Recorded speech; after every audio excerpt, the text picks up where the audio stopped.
আমাদের সমাজের মধ্যে একটা ঘটনা প্রচলিত আছে, সেটা হলো ওয়াইস করণী নামে একজন তাবিঈ ছিল।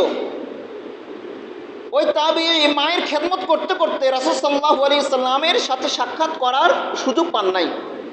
রাসূলের জামানা পাইছে ঠিক, কিন্তু রাসূল সাল্লাল্লাহু আলাইহি সাল্লামের সাথে সাক্ষাৎ করার সুযোগ হয় নাই। তো উহুদের যুদ্ধের মধ্যে আল্লাহ রাসূল সাল্লাল্লাহু আলাইহি সাল্লামের যখন দন্ত মুবারক শহীদ হয়ে যায়, তখন নাকি এই ঘটনা হযরত ওয়াইস করণী শুনে এক এক করে নিজের 32টা দাঁত ফলাই দিছে। কেন? একটা দাঁত ফলাইছে, তারপরে বলতেছে আরে এই দাঁতটা তো নাও হতে পারে, আমি তো জানি না রাসূলের কোন দাঁতটা শহীদ হয়েছে, আরেকটা দাঁত ফলাইছে। এভাবে করতে করতে 32টা দাঁত ফলাইছে। এটা বলে ওয়াইস করণী রাসূল সাল্লাল্লাহু আলাইহি সাল্লামের প্রতি যে ভালোবাসা সেটা বুঝাতে চায়, যে ওয়াইস করণী রাসূল সাল্লাল্লাহু আলাইহি সাল্লামের প্রতি কেমন ভালোবাসা ছিল, যে রাসূলের একটা দাঁত শহীদ হয়েছে, আশেক রাসূল তো এমন হওয়া উচিত একটা দাঁত শহীদ হওয়ার কারণে 32টা দাঁত ফলাই দিছে।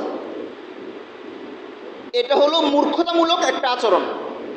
এমন ঘটনার ভিত্তি ইতিহাসের কোনো বিশ্বস্ত সূত্রে কোনো কিতাবের মধ্যে পাওয়া যায় না, হাদিসের কোনো কিতাবের মধ্যে পাওয়া যায় না, কোরআনের মধ্যে তো নাই। এটা হলো আজগুবি কথাবার্তা।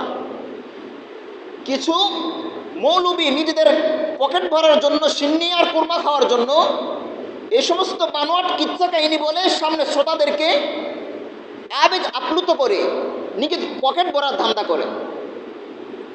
এই ঘটনার বিশ্বস্ত কোনো সূত্র পাওয়া যায় না।